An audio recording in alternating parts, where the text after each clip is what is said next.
Portions of this show are recorded. Strap in and be prepared. Curious what the narrative's going to be now about the Oregon football team. Did they get another unranked win? Another unranked win.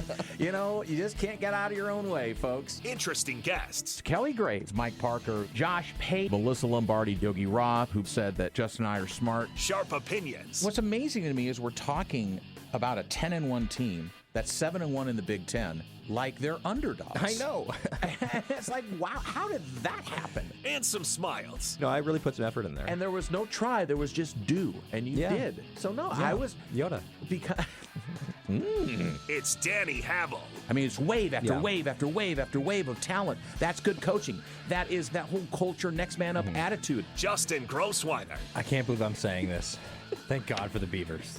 They saved the weekend for me. Danny and Justin starts now on Fox Sports Eugene and Fox Sports Newport. Hello, neighbors, and welcome. High top the Delta Tribe, the Crystal Palace, the Fox Sports Eugene and Newport studios, or I should say Fox Sports Newport. I'm not supposed to say just Newport, but it is in Eugene and Newport.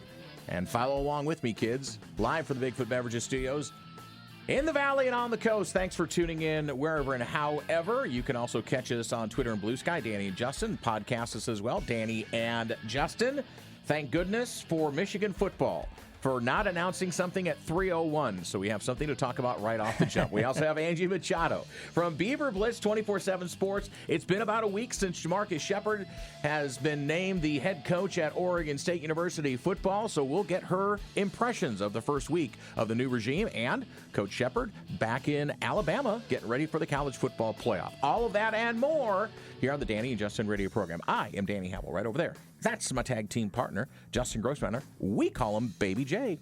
But oh boy. Well, I'm fired up today, Danny. No kidding. I'm fired up, apparently. You are fired up. I You were guess. raising your voice at me before we got on the air. I'm an impassioned sports fan. We, you know what? People listen to us, and I think the biggest compliment people can give us is that we're conversational. Is you and I will sit here and have a conversation, invite everybody else in. We don't necessarily agree. We don't agree on everything. No. We're not just a couple of sycophants that just sit here and just say, well, that's a really good point, Justin. Well, that's a really good point, Danny. We can argue, and actually some of our best arguments are off the air, but we could bring this one on the air as well. Okay. But no. I do think, though, it's funny. There's some middle ground that we can find I here. think so we too. always do. I think we do. And I think it's funny. I think our conversations on the air are really similar to our conversations off the air. Yes, I really they are. don't think they're that different. There isn't much difference, which is the way it should be. And thanks for tuning in, friends. Remember, we entertain and inform on this radio program. Really looking forward to, you had and have had Angie Machado on for the entire season during Game Day, which is our Saturday program you do with B Squared Bar and B Band, which is a great show rolling up to either an Oregon or Oregon State or both matchup during the football season. That's retired for the year. And we get to have Angie on the program here with us. So this will be my first conversation with her for years.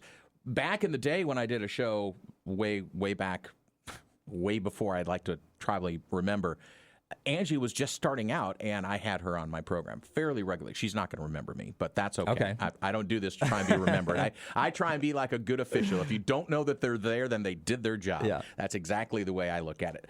She's great. Yeah, and so we're looking forward to having her insight into how it's going for JaMarcus Shephard. And, you know, the duality again, this happens a lot more with assistant coaches than it would with a head coach, obviously, because a head coach says, I'm going to another program. The school's like, yeah, you're okay. Go ahead and go. We'll put an interim in if we're going to keep playing football. For an assistant, and I think this does happen more often, is that they will stick with their team through however long they're going to be alive in the postseason. And that's what Coach Shephard's doing with Alabama. They've got probably the best matchup of the first 4 games in the college football playoff as Alabama heads to Norman, Oklahoma to take on the Sooners at Memorial Stadium. You think it's better than JMU and Oregon? Or you mean like in terms of actually best on the field? 8-9 matchup. Yeah, that's like going to be competitive matchup. Absolutely. Okay, when you said best, I thought you meant like no, not easiest. the most advantageous. Okay. No, the what are other you side. talking I about? think it's going to be the most competitive game. Probably. I think we're going to see A&M and Miami's going to be really fun. That one, that'll be fun as well. But that one I could see getting ugly fast. on either side. But, I mean, the JMU game, the Tulane game, those are going to be, they should be, on paper at least, and let's not jinx anybody. My hot take? Okay. Is over by halftime. Go. So we haven't seen in the college football playoff, what is college football known for? Surprises, right? We haven't had shockers. any major Not in the post. college football playoff surprises. The one, I'm not predicting this, the one that I would look at and say, you know what, I'm going to give them a shot. Is Tulane? Yeah. Yep. Okay. Ole Miss is, they're getting 4 of the coaches from LSU are coming back to the There's team. a lot of upheaval there. There's player dissension, taking sides, I think people there's lining enough up. going on for Ole Miss, and they're a very talented That's team. actually a really good But I don't know, and of course, Tulane's coach is leaving them as well, so it's not like you have the dichotomy of, well, one coach is staying, but he is coaching in that game. There may be a chance that their players are more playing for him. I do think that Ole Miss's players are going to be playing for each other. The situations like that can either galvanize a team or totally make them crumble. So that's what I'm saying, is that if I'm looking at a matchup that's one of the surprises, Tulane and Ole Miss, I'm just keeping an eye on it right now. So, and Bob Chesney is staying as well to coach JMU against Oregon, even though he accepted the UCLA job. So there is a rare. So I think it is also different, especially now. Lane Kiffin, you can always say Lane Kiffin's going to be in his own little bubble, but going to a conference opponent is a whole lot different than what someone like a Bob Chesney's doing, where he's going from basically all the way across the country, from JMU to UCLA, or John Summerall from Tulane going to Florida, where they're not going to see each other. It's a totally different situation, So I think that is a good thing that those coaches stay and ride it out, because those players respond to, they have responded to their coach. And much like JaMarcus Shephard, I think that there's a huge benefit actually from having your future head coach coaching on the sideline for a team that's in the playoff. Dan Lanning. It's a Tosh recruiting Boy, tool. It's Will a recruiting Stein. tool. Yeah, all of those You guys. can say, hey, look, our coach is on the sideline right there in the quarterfinals or the gonna be a semifinals. head coach. Yeah. He's going to be our head coach Next year. You want to play for him.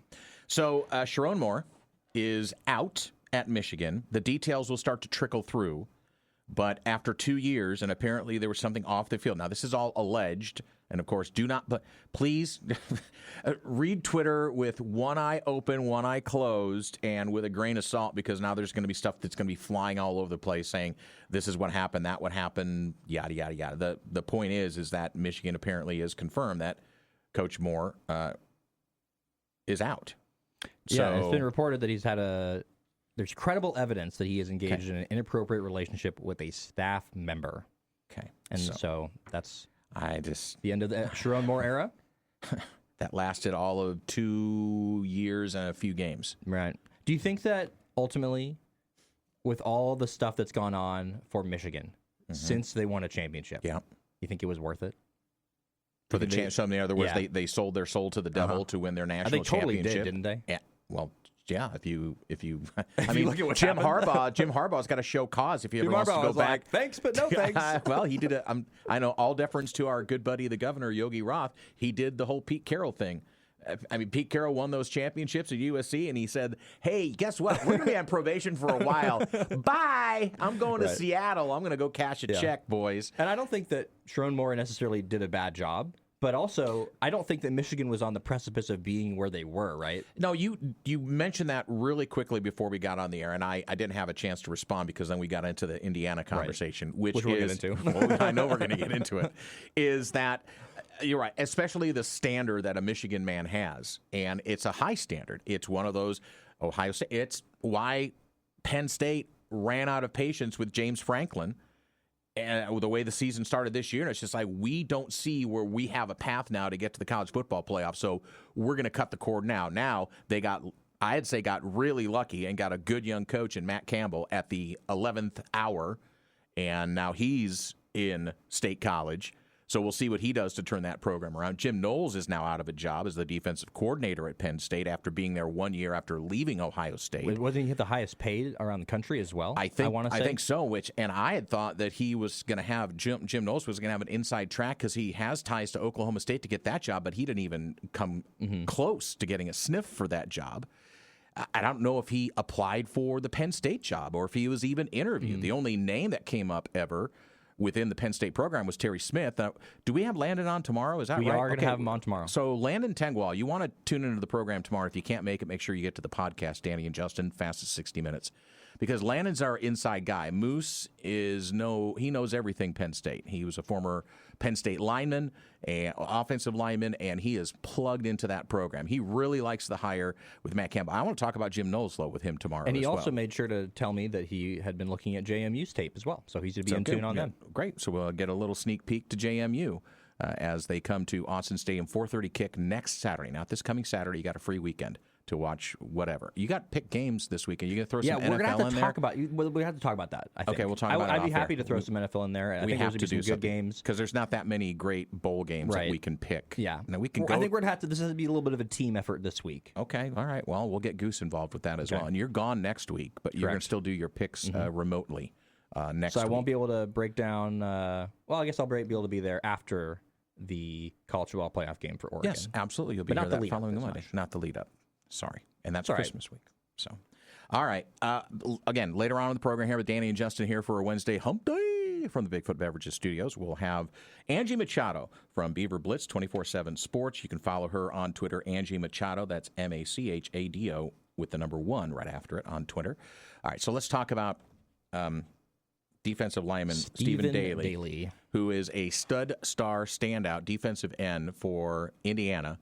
Went to celebrate after the huge win over Ohio State in the Big Ten championship game, was leaping up in the air to high five or low five fans in the stands, and apparently injured his leg to the point where he was in an air cast as trainers took him into the locker room on a cart, and he underwent tests this weekend.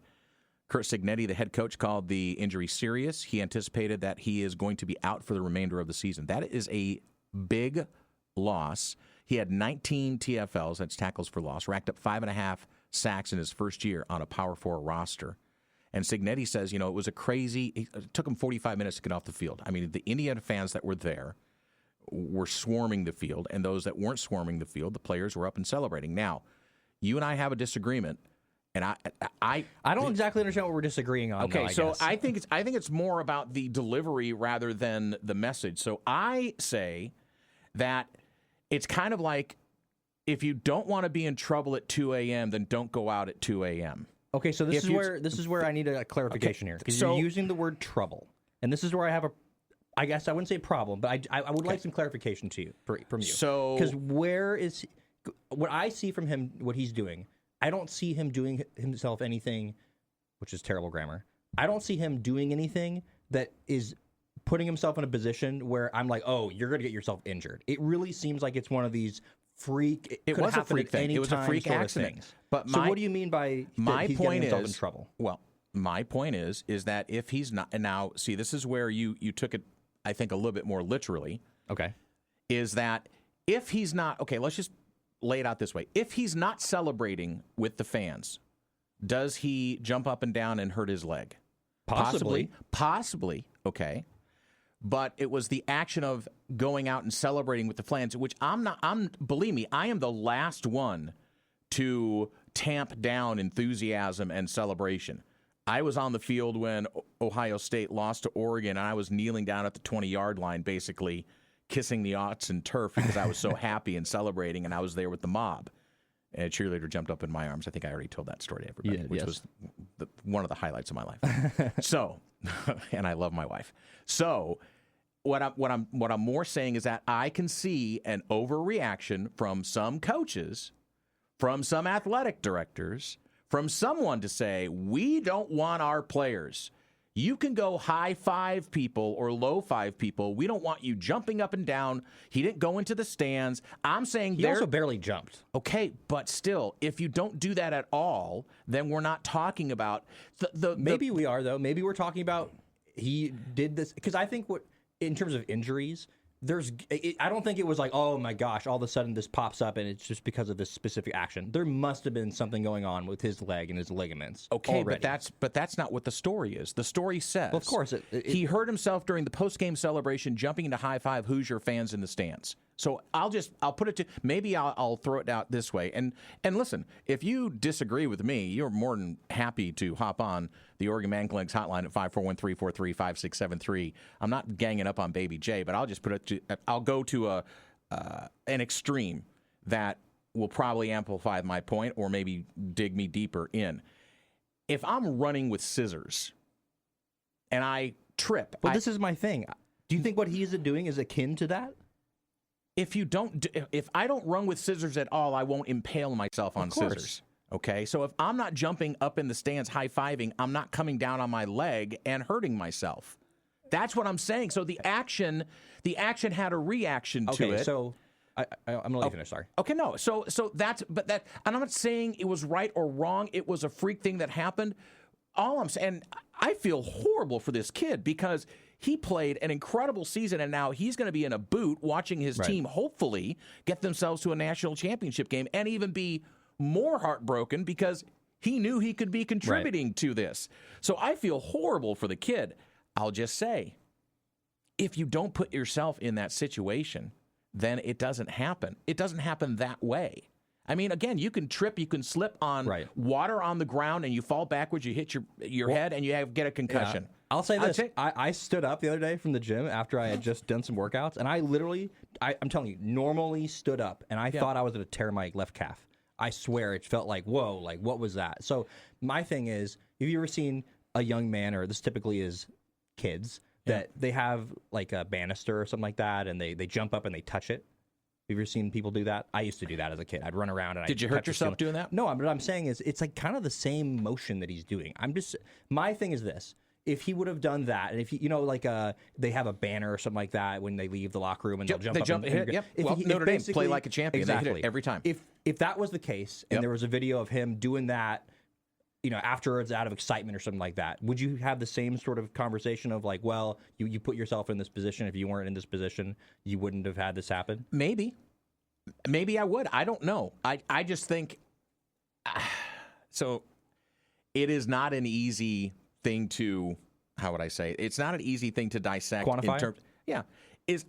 More of my point, and the starting point was that there will be overreaction from some factions and some people in positions of power to say no more celebrations like that for any of our players. We're not going to risk, in that instance, a player getting hurt unnecessarily. So we're going to eliminate that. I don't doubt that that's going to happen. And I'm not saying that's right or wrong. I think there's a way you can go all the way to another pendulum and say, let's just suck all the fun out of sports. Let's just let robots play it then. If we're going to take all the emotion out, emotion is sports. Right. That's what we do. I mean, as fans, we get riled up when they win, when they lose. We've seen career-ending injuries based off of celebrations. We've seen, I don't remember who the quarterback was, but I think he was on the Redskins, and he just banged his head against the brick wall, essentially, without a little pad on it, and he gave himself a concussion. Like, we've seen injuries happen during celebrations before. I guess my only thing is that you might be right. There might be some overreactions. I think that's exactly what they are. I don't think that he did anything so egregious that, to me, I look back at the situation and go, like, I almost think it's like you couldn't have seen it coming. There's Agreed. He didn't do anything. Do you think if you asked him, though, if you could wind that back and say, hey, if I wouldn't have... Okay, he would probably say, I wouldn't have done that. I think if you asked him 2 days later, he would say that. I think if you asked him 10 years from now, he'd probably say, you know what? I was just celebrating. There wasn't anything that best I could have game done. of my life. Yeah, best like, moment I of my was life. in the moment. Like, finally beat Ohio State after 22 tries. Again, it wasn't like he was sitting there like doing a Lambeau leap or something like that. And actually, thinking about it, it's kind of surprising. Has there been any player that's been injured doing a Lambeau leap? I would love to hear that, but I don't think there has been. I think a Lambeau leap is much more dangerous. Absolutely, especially when you're going in with crazy fans. 100%, and smacking. Maybe there's some opposing players that have gotten injured somehow, but you know what I'm saying? Like, I just think that it's so unlucky. It just seems like it's just a bad batch of luck. It's a gut punch. And we'll see how it affects them. I mean, they're a deep team, so I'm not saying that it won't affect them at all, but we'll see. They're a great team. They're really well coached. It's a bunch of 3 stars. I mean, it's not like they're a bunch of guys where it's like you look, they're not made from one guy, is what I'm going to say. And by the way, he was not that it matters because the young man got injured, but he wasn't a full-time starter during the regular season, but he had a huge impact. Exactly. For this team. And that's a good point you made, is that they are a deep team, but again, you feel for the young man because he worked hard to get to this point, and just a freak twist, landing wrong, and season's over. Signetti's quote on it was sort of unbelievable, which I think kind of says it all. I mean, it's just sort of like, I can't believe it happens like that. Okay, so as we go to break, you were much more calm in this discussion on the air than you were right before we got on the air. I guess. I mean, Not I guess. I really wish I would have recorded what we had going on like 30 seconds before. It was right before the show. Oh, yeah, it was. Angie Machado. I think there's going to be a lot calmer talking to our BeaverBlitz.com reporter as she comes on next to talk about JaMarcus Shephard, the new head man, up in Corvallis for the OSU football program. Next on Danny and Justin. Big bets on Friday as we wind up the week. Goose will be in the studio. The boys from Coquel Casino. Your chance to win a 2-night stay. $100 on your player's card. Got to be 21 or over. If you pick better than us, and Chris from Junction City won the week for the fans. Now, if we get the better record, then $100 to South Coast Special Olympics. So everybody wins. Somebody wins. We don't necessarily win anything, but we're playing for charity, so it's a nice thing. Talk Oregon basketball in the last part of the program as well. Dana Altman's men have to kind of right the ship against UC Davis. That'll be Saturday, 1 p.m. tip, and I think there's only a few more non-con games coming up, and then it's the balance of the Big Ten schedule for the Oregon Ducks. Let's head on over to the Oregon Athletics hotline right now at 541-343-5673 and welcome a returning guest to the station. And I think she's been on one other time when I wasn't here. It's Angie Machado from Beaver Blitz 24/7 Sports. You can follow her on Twitter at Angie Machado1. That's Machado with the number 1 after it. Angie, welcome back to the program. Hey, thanks for having me. So, JaMarcus Shephard, a week in now, and very enthusiastic, very engaging. I mean, it's kind of like after the last 2 head coaches that have been roaming the sidelines in Corvallis, it's like, wow, you want to talk about doing a 180 in terms of personality. So give us your impression after this first week of how he's tried to engage the fan base. Yeah, it's been nonstop for him.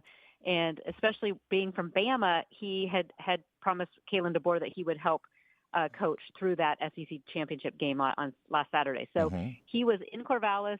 He flew in a week ago, was here for the Tuesday press conference, flew out Tuesday night back to Tuscaloosa, was with the team with Alabama all the end of last week, and then was back in Corvallis, got in late Sunday night, and now he's back in Corvallis. So, but he has been working the phones. I mean, his first order of business is building a staff. So that is what he is doing right now, working to build that assistant coaching staff, support staff. Early returns are pretty good. Nothing's official yet, but he's definitely getting the ear of some guys that I think the first order of business I think is hiring a really experienced defensive coordinator. So that is one top order of business. So that's what he's doing. Meeting with players. It's been a whirlwind for him. I can say that. And I was re-listening to his interview with John Canzano. I think it was about a little close to a week ago now, and just kind of re-listening to him talk and getting a sense of his personality. One of the things that really surprised me, I guess, just based on he's so exuberant, he just seems like such a positive guy, was that he was telling John, like, hey, I'm going to come in there, and the first thing I said to the team was that we're going to be more disciplined next year. And that really surprised me based on, I don't really know much about him as a coach, obviously, but also because of his personality. It kind of seemed like there was this interesting mesh of like, I'm going to build you up, but also we're going to stay disciplined. What has surprised you about him so far that you've gotten some first impressions? Yeah, I mean, yes, he's very energetic, very positive, which is, sorry, my dog, it's my dog huffing and puffing. Here. No, you're good. My dog is right beside me, and he's like coming out of nowhere. So if you're like hearing strange noises, it's my dog. Got it. Anyway, I'm moving from him, but no, I mean he's so positive and so energetic. But yeah, I mean he also means business. He's very detail oriented, very disciplined. So he told the players that this would be the toughest winter and spring that they've gone through, that they better be ready for it. So there's no days off with Coach Shephard, and I think he works just as hard. I mean, he is burning the midnight oil. He says he doesn't sleep much, just in general, that he's constantly working. But the biggest takeaway that I have is talking to other assistant coaches around the country who have worked with him, who may be coming with him to Corvallis. people that are ready to pick up their entire family, move across the country because they believe in Coach Shephard and want to be there to help him succeed. That's the kind of person he is. So I think Beaver Nation should be excited. And I, if you watch the press conference, he talked about wanting the former players to come back, but he also wants Beaver Nation in the seat. So this is a rebuild, but he wants everyone involved. 24/7 Sports, Beaver Blitz, Angie Machado joining the Danny Justin radio program here for a Wednesday. So Ray Pickering, running backs coach, secondaries coach A.J. Cooper, both confirmed they will not be coming back. Rod Chance as well, the co-defensive coordinator. Now, there was some announcements, although, again, things have to get finalized, that Shephard is going to be bringing in at least 3 members from the Alabama staff with him, including Aaron Hodges as the GM. Everyone's got a GM now in college football, apparently. Mitch Dowland is the OC and quarterbacks coach, and Torrey Gill is wide receivers coach. So that's where, obviously, he is most comfortable on the offensive side of the football. But, I mean, are you hearing some first names on that defensive side of the football and possibly where he could reach out to? Yeah. Right now, I mean, nothing again is finalized, but all indications are Lance Guidry coming in as defensive coordinator. So most recently, he's been an analyst at LSU. But before that, he was the defensive coordinator at Miami. He's been at McNeese State. He's been everywhere. So that was, I think, one of the biggest things after the last staff with a new with a new first-time head coach and first-time coordinators. I believe Scott Barnes really, told him, hey, you need to bring an experienced coordinator. So Guidry checks that box. Mm-hmm. Like I said, long-time defensive coordinator. So that should excite Beaver Nation. He's been with some big programs, very well thought of. Defensive line, too, it looks like Inoki Brechterfield, former Oregon State star back in the mid to late 90s. He's currently defensive line coach at Baylor. He looks to be coming back to Corvallis as well. So those are a couple big names on the defensive side. I updated, we have a whole running thread in the Lodge at Beaver Blitz, so updated a few more kind of insight things there as far as like offensive line, but not ready to go on the radio with that one yet. Okay, well, that's fine. That's why you've got it there. Beaver Blitz, go see it at 24/7, and Angie will keep everyone up to date with all of the staff that are covering Beaver Nation like nobody else. So let's stay on the coaching thing a second, and let's talk about how it relates to players. Obviously, retaining the players you want to retain in this offense, especially, let's start on that side of football because it seems like that staff is solidifying first. I mean, are there targets that you think Coach Shephard is really saying, you know what, I gotta keep, like a Tristan Tia or somebody like that on this offensive side? Yeah, and that's something that's going to be really important. I know he met with the players, last week. A lot of the players are gone already. A lot of them are taking online classes, so they don't need to be in Corvallis for finals week. So a lot of those are Zoom and over the phone calls. But I looking at the roster, I think Tristan Tia, absolutely, you definitely try to keep him. Maybe depending on what kind of transfers they may be able to get in the quarterback transfer portal. I'd also say maybe you try to keep Malik or Jabari just so you have depth there. But like I said, depending on who they might be able to bring in with them from Bama or all the other places that these coaches are going to be coming from, they have connections now all over the country. So him, I say Cornell Hatcher, Salahadin Allah, one of those guys. I think I would go with Cornell Hatcher just because I think he saw some flashes. He was healthier, though, this year. So he also has a background. He loves Oregon State. His 2 uncles played at Oregon State. So that might be a alluring factor for him. I think defensively you look at like an Aiden Sullivan potentially. Offensive line, you try to keep a couple of those guys. But, I mean, this team struggled so much. It needs a rebuild. It's going to have to be a rebuild. So some of these guys will be probably told, it's if you want to see the field, you're going to need a portal. Some of them, they might want to try to keep, might have better offers elsewhere. But this is a complete rebuild. So I do expect a lot of transfer portal over the next couple weeks. Now, this might just be the Twitterverse going crazy, but was there some chatter that Trent Walker might be applying for a red shirt and could come back to Corvallis? Yeah, so that's been kind of a rumbling kind of for this season that he might, or that he could apply for a medical hardship waiver that would give him an extra year. So that is out there. I have not heard whether that he has got it, have not heard, what his plan is. if he does get it. So that is something we are watching. Have you, I know you're so in tune with the Oregon State recruiting scene, have you gotten a chance to talk to some of these Oregon State recruits and gotten their impressions on Coach Shephard? Yeah, in fact, right when he was announced, we reached out to the commits, and it was to them home run hire, especially when you look at the Oregon State's top recruits. Sinai Thomas is a wide receiver. He's like, why? Sinai said he's one of the best wide receiver coaches in the country. Mm-hmm. Why would I not want to play for him? So he was also able to bring back Lance McGee, who athlete. I'm going to say athlete. So the original staff was recruiting him as more of a linebacker because he came into his official visit about 240. He's cut the weight back down to 205, 206, and he ran for like 300 yards in the Washington State championship game.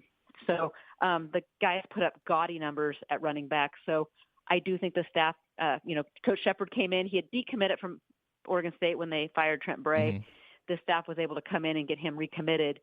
He will probably get a look at running back to start his career. So they did, they got some of those guys. They were able to flip a kid who was originally committed to Ole Miss out of Folsom, California. Right. So there's a lot of excitement with these recruits, just that, A, who Coach Shephard is, B, who he has coached and gotten to the league. It's just total street cred across the board. The Danny and Justin radio program here for a Wednesday, as here we have Angie Machado, as you can join her on Twitter, and also the Beaver Blitz 24/7 on Twitter. It's Angie Machado 1, so make sure you put the 1 back. I mean, I think if you type in her name, you're going to find her. I think that's the way it happens. So as we talked about on the field, coaching staff, players, recruits, that's one thing. The whole thing off the field with this Oregon State football program, which was like this parallel storyline right in the middle of the season when all of the on-field stuff was spiraling out of direction, and now the NIL and the collectives and the money off the field, and then alleged mismanagement of how it was handled from the beginning and the contracts and all that. How much of that is still a lingering distraction, or is Scott Barnes finally able to get his arms around that and get that cleaned up for the fan base and, more importantly, for the program? Yeah, I would think. Now, I can't speak to it because, again, this has been an ongoing question with the fan base, and it's a discussion we're having in Beaver Blitz. There's been no clear, yes, damnation is back under Oregon State's control. So we have a lot of people in the lodge saying, wait, should I change my contribution? Where should it go? I've kind of just told people, hey, the foundation, Oregon State Foundation, that's probably, maybe your best bet until Oregon State comes out. So I think from a PR standpoint, Oregon State has fumbled this big time without having a plan to let people know. That being said, I do believe, that has to be JaMarcus Shephard's number one question before he takes the job is, what is the NIL situation? What does it look like? What does the rev share look like? What do I have to work with? Because in today's day and age, that's the only way he's going to be successful. Sort of a different. It's a totally different dynamic. And sure, so, right. He obviously feels that he can win with the money they have going forward. So I think that should alleviate. But I think from a fan perspective, it is still a little, like I said, apparently Blueprint Sports had purchased Damnation. So is that still under their control? Have they severed ties? Is it back under Oregon State? A lot of questions there that have not been addressed. But I hope Oregon State can address those, in the near future. Yep. One of the most prevalent topics right now in terms of just college football is the group of 5 teams in the college football playoff. Of course, Oregon State, they're kind of vying to be one of those teams in the future with this new Pac-12. What do you think about the group of 5? And obviously there's 2 teams in this year. It's been a really weird scenario with the ACC. Is that something that you still hope that the committee is going to remain in the college football playoff, that teams like Oregon State will have an opportunity if they win their conference and can get their way into the college football playoff? I do. I do. That's one of the big selling points, I think, with, that Oregon State and the Pac-12 coaches are using for the new Pac-12 is that is a direct line to the college football playoff. And it's you look at the Pac-12 now, the new Pac-12, it will be one of the strongest group of 5 programs, probably along, with what, don't know, well, Tulane, Memphis, that crew. So, Right. AAC. AAC, yeah, sorry. No problem. I wanted to say Sun Belt, but then I was like, no, that's not Sun Belt. No, not anymore. So, yeah, I can't even keep them all straight anymore. But it's this really strange dynamic. I don't know. I have a different feeling, I guess, on the whole thing because it really has become the Big Ten and the SEC. Yep. The top schools of both of them. I mean, so I don't know. I think the whole system's broken, and this is probably a longer discussion for another day. But for Oregon State right now, absolutely yes. You win the Pac-12. That is a direct line right to the CFP, and you use that in recruiting. You use that with your fan base because right now that's the way it is. Do I think it probably needs to be adjusted? Yeah, because I mean I look at the James Madison Oregon matchup. It does nothing to excite me. Right. I kind of feel bad for James Madison, to be honest. Not that they're not a great team, but you're looking at completely different stratospheres of, so yeah, that's my thought on that. So like I said, I just think the whole college football realm probably needs a shakeup. Maybe let the top tier Big Ten and the top tier SEC schools do what they want to do, and maybe the regionality. I don't know. Like I said, discussion for another day, but it is fun. I mean, I'm glad it went to 12.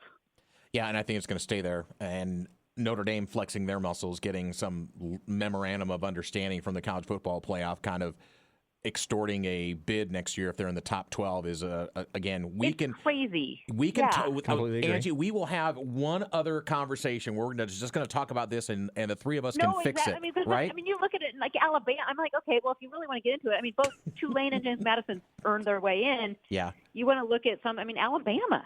I mean. Oh, believe me, don't get Justin started on Alabama. Do not, please. One will never get you off the phone, and two, we're never going to get a word in edgewise.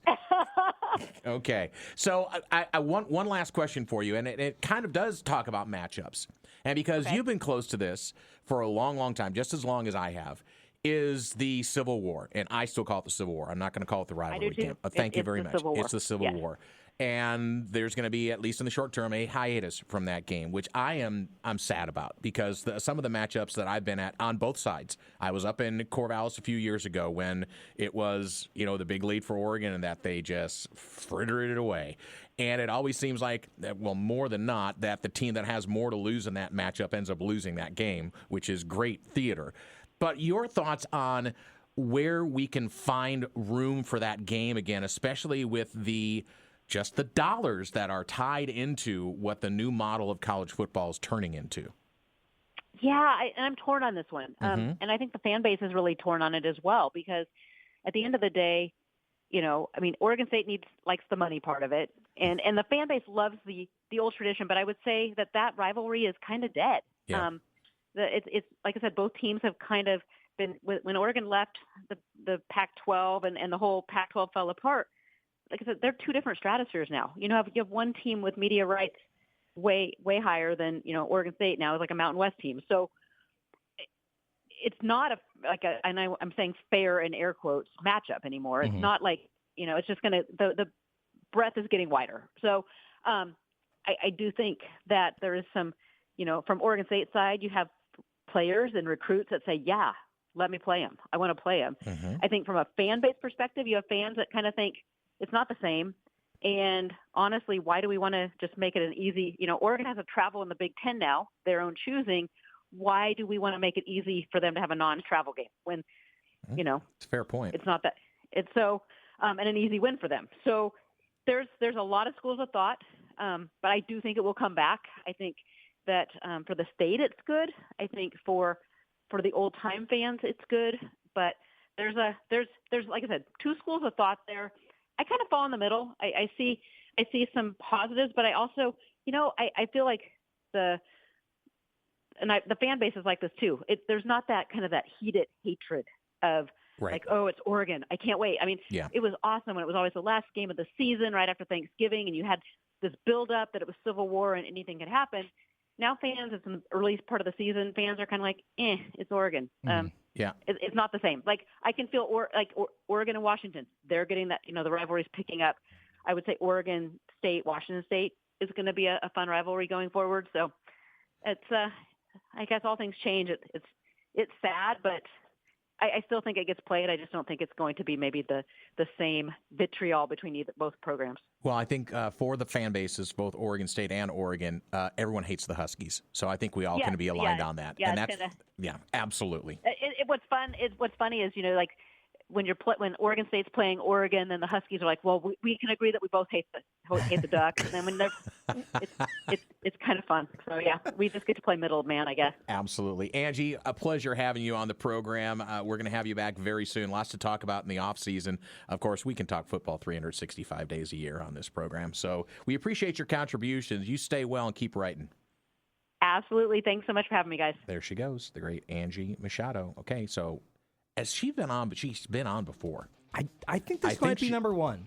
Okay, well, you know why? Because of the nickname. We got to keep track. The nickname thing. It's your thing. It's out. Okay. It's our thing. You come up with most of the nicknames, though. Okay. Okay. So that we're gonna officially call this visit number one for Angie. Okay. Angie Machado from Beaver Blitz 24/7 Sports. She's a good read. So go follow her on Twitter as well. Angie Machado with the number one right after. Justin and I come back. We're gonna fix Oregon basketball here in a minute on the Danny Justin Radio program. Once again, our big thanks to Angie Machado from Beaver Blitz 24/7 Sports. Great insight on JaMarcus Shephard. And you can go read her musings and follow all of the recruiting updates there on Beaver Blitz 24/7. I liked her take right down the middle about the Civil War game, though, too. I think we're going to see it back. I think it's going to take a one-year hiatus, and I think we're going to play football again between the two schools that are the closest in proximity to each other in the state of Oregon at this level. Well, I guess I'll let you answer the question. Sure. I'll just do this real fast. Sure. Is that monetarily, what's the best thing for these two schools? Is it to play the game? For monetarily, for who? Either one of them. Well, I mean, Oregon State's not going to write a check to Oregon to go up to Corvallis. But don't they get a surefire sold-out game? Isn't that beneficial to the home stadium? Yeah. And you keep the fan. So it's been unfortunately lopsided for the last few years, for the most part. I mean, when Jonathan Smith was at the helm of Oregon State, he kind of interjected some life into that rivalry again. Mm-hmm. But the last couple of years, but of course that was the entire program for Oregon State. Right. I guess my point is that whatever the best thing is in terms of money is what's the decision is going to be. Yeah, it's going to drive it. Of course, everything's about money now in college athletics. I mean, we have Utah taking their entire athletic program for profit and infusing, I think, $500 million of private equity money, and they're basically going to become a corporation. You want to talk about taking a wrecking ball to amateurism in college athletics, just don't look any further than the Utah Utes and what they're doing. They're putting together the roadmap for other universities who probably have a lot more resources to do the same exact thing. Right. Well, college football is what you just said. It's in name only. Amateurism in name only at this point. I think it's mostly for football and probably basketball for sure. I think some of these other sports that there still has that amateurism feel to it, but certainly for football, I mean, this is a business at this point. I mean, this is like the NFL except for it's college. Speaking of business, Oregon men's basketball is on a 5-game slide right now, under 500 for the first time this season. They get an entire week to think, to practice, and build repetition because UC Davis is coming to town Saturday at 1 p.m. There's 4 more non-conference games, starting with the game on Saturday against UC Davis, and then Portland on Wednesday at 8 p.m., then up at the Moda Center against Gonzaga at 3 p.m. That's Sunday, December 21st. If you haven't got their tickets, go get your tickets. Should be a good game. And then winding up with Omaha. 5 p.m. Sunday, December 28th. And then the balance of the season starting on January 2nd, Friday, at Maryland, at Rutgers. They start the Big 12 season in earnest. They've already played one Big 10, actually 2 Big 10 games already. They played USC and UCLA. That was last week. Last 2 losses. So what is wrong with Dana Altman's team? That's been the big question. We've discussed a little bit of it, and the shooting hasn't been great. I think the injuries did not help.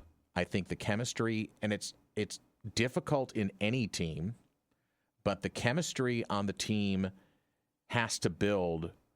And when you're missing a couple of parts, i.e. Jackson Shelstad, beginning part of the season, he comes back. Nate Biddle then goes out. You got Devon Pryor, who's missed a few games. You've got some pieces that need to sync up. And I think the biggest thing is shooting has been a real Achilles heel. Not to make a pun on that, but it's not been great and not been consistent. And then in spurts defensively, this team has lagged, and it's, you want to say un-Altman-like? It's un-Altman-like. I have associates, I'm not going to name names, who are on the bandwagon of maybe the game has passed certain coaches' by. And I will say this. We have gone through this script before with Dana Altman teams. And then there seems to be a light switch, normally around the second week of January. All of a sudden, the switch comes on. Sometimes it's earlier, and then all is well, except for the fact that you're going to have taken some tough losses in the early part of the season that are not going to help with your RBI and strength of schedule and those things. But the Big Ten Gauntlet will help with that a bit, because there's going to be some good teams, and there are good teams in the Big Ten. And you're going to see all of them at least once. They are, and I think that going back to one of your earlier points, this was a team that was built on basically three guys coming back. Yeah, Jackson Shelstad, Nate Biddle, and Kwame Evans Jr.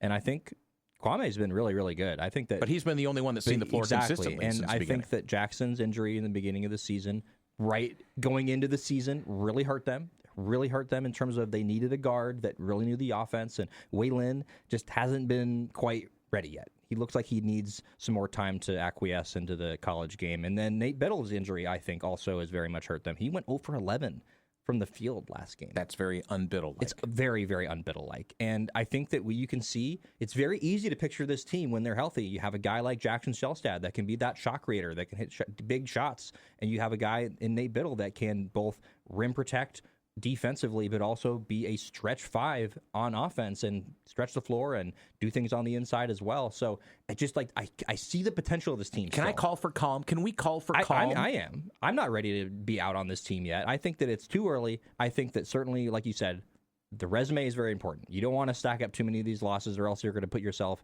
way behind the eight ball trying to get to the NCAA tournament, which ultimately is what it's all about. That being said, I think in terms of Dana Altman's job, are you kidding me? This guy is like an absolute legend. I mean, let's not forget that Oregon is so lucky to have this guy here in Eugene, because you don't get coaches like this every day, Danny. Well, it's built a resume over decades, and it has been decades. And I have a hard time thinking the game has changed. I don't think the court size is any different. I don't think the shot clock's any different. I don't think the way we score buckets are any different. I think he is assembling, as he's done in the past, pieces together that he sees fit. And I'll just say, going back to an earlier comment I made, I think last week when we first started talking about this, is your big three, Jackson, Nate, and Kwame, all could have gone elsewhere, either transferred or gone to the NBA, and they all bought in and said, we're coming back because we think we can make a deep run. Trust the guys, trust the room. Oh, a joke! I got fired from the bank today. A woman asked me to check her balance, so I pushed her. Dad jokes! All right, let's do a math one. How about that? Okay. 5/4 of people admit that they're bad with fractions. Okay. That doesn't work. It doesn't. I thought this was going to be a 6-7 joke somehow. No. Oh, God. No, you'll never hear that coming out of my mouth. By the way, Saturday, December 13th, 1 p.m., I mentioned that. That's coming up this Saturday. It is the Pit Crew alumni game. Very so cool. If you're an alumni Pit Crew, you get the full Pit Crew experience. That should be fun. They'll get to go through the tunnel with the current members, T-shirt toss, participation, raffle, chant sheets. Were you a Pit Crew? I was not. No. Okay, you were working most of the time. I was, absolutely. Thanks for listening. Put a smile on your face. Someone else's. They deserve it. So do you. God bless. Be well. For Baby J, I'm Danny. Peace.